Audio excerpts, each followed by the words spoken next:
Bonjour, dans cette vidéo, nous allons voir comment définir l'ensemble de définitions de cette fonction qui est sous forme d'un quotient. Le quotient de moins x au carré plus 2 et racine carrée de x moins 1. Quand on a une fonction qui est sous forme d'un quotient, le dénominateur il doit être toujours différent de 0.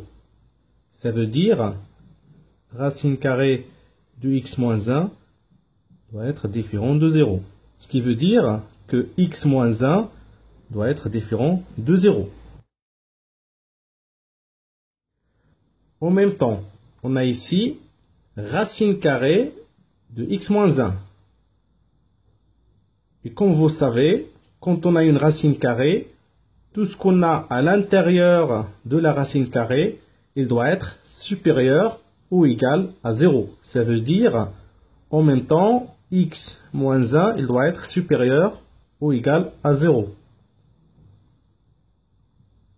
Donc, x moins 1, il doit être différent de 0. En même temps, x moins 1, il doit être supérieur ou égal à 0.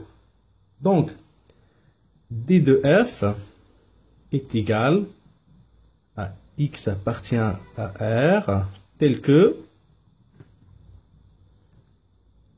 x moins 1 strictement supérieur à 0.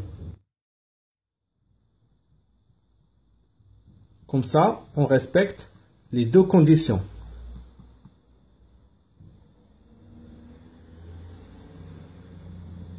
On continue est égal, donc x appartient à R, x est strictement supérieur à 1. On a déplacé moins 1 à l'autre membre et on lui a changé le signe. Moins 1 est négatif ici, il devient positif. Donc, d de f est égal, donc x strictement supérieur à 1. Donc 1, l'intervalle est ouvert, car on doit exclure 1, plus l'infini. Et du côté de l'infini, comme vous savez, l'intervalle est toujours ouvert. Et voilà l'ensemble de définitions de cette fonction. Et pour résumer, on a essayé dans cet exemple de respecter les deux conditions. Le dénominateur, il doit être différent de 0. Et en même temps, l'intérieur de la racine carrée, il doit être supérieur ou égal à 0. Et pour respecter les deux conditions, x moins 1 il doit être strictement supérieur à 0. J'espère que vous avez bien compris cet exemple. Et si vous avez des questions, vous pouvez les écrire en commentaire.